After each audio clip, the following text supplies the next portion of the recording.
Ano po na ako ang tagag-ayuda guys kay sikong hatag ayuda. So bili na naman tayo ng bigas. Meron naman tayong babhagian. Isa nit eh. Half sack. 1-1 no? Dayon nagpila ang katugan ng isa ka kuan ng gatas te. Kana oh. Isa ka kutay.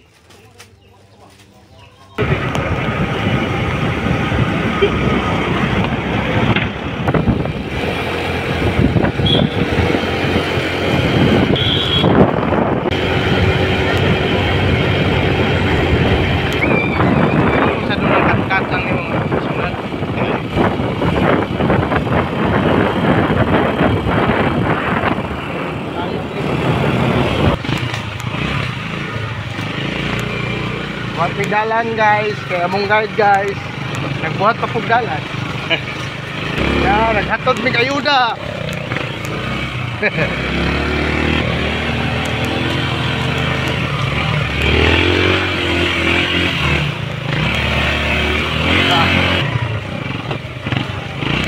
Sipyat ba, tagbo pispan.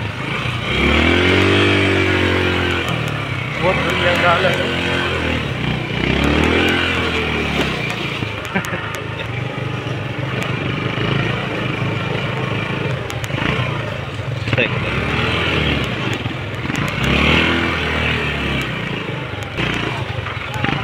Game na. So na. Hindi hatid tayo ng ayuda. Abot mo dre.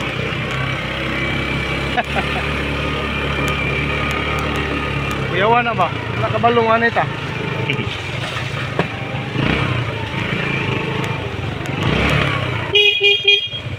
Ayo. Ayo.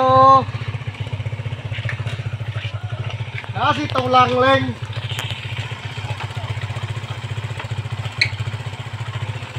Ayo nas tulang leng dire. Meningil me. Pare lag baryo. Aw, ali dire.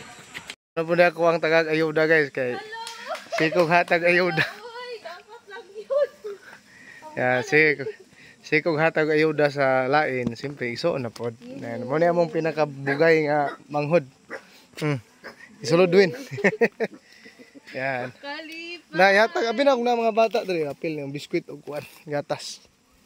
Yan. Salamat kay.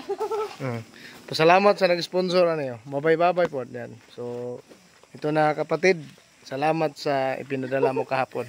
Yan, hatid na natin. Siyempre, madalas na kaming madalas na po kaming nagbibigay, no? So, mayroon tayong pamanihan. Nagbibigay na tayo ng kalahating sako dito sa trabahante natin. Ito yan si Sherwin. Ngayon naman, siyempre, nabahagian nga natin yung mga kapitbahay, mga malapit sa atin. Lalo na yung kapamilya natin, di ba? So, yan. Dali na imuhang balay. So, first time ko makapunta dito. Yan. So, taga rito yung naging asawa ng kapatid ko. Yan. Asa mong bata? Natulog. Sige. Yan na guys. So, maraming salamat. So, lagi po tayo maghahatid ng biyaya. Kaya sinasabi ko, pag may biyaya sa taas, magbahagi tayo ng grasya. Yan yung kapatid. Ito yung pinakabunso namin. Pakilala ko yan. Lucy Marie Kabunggal. Yan.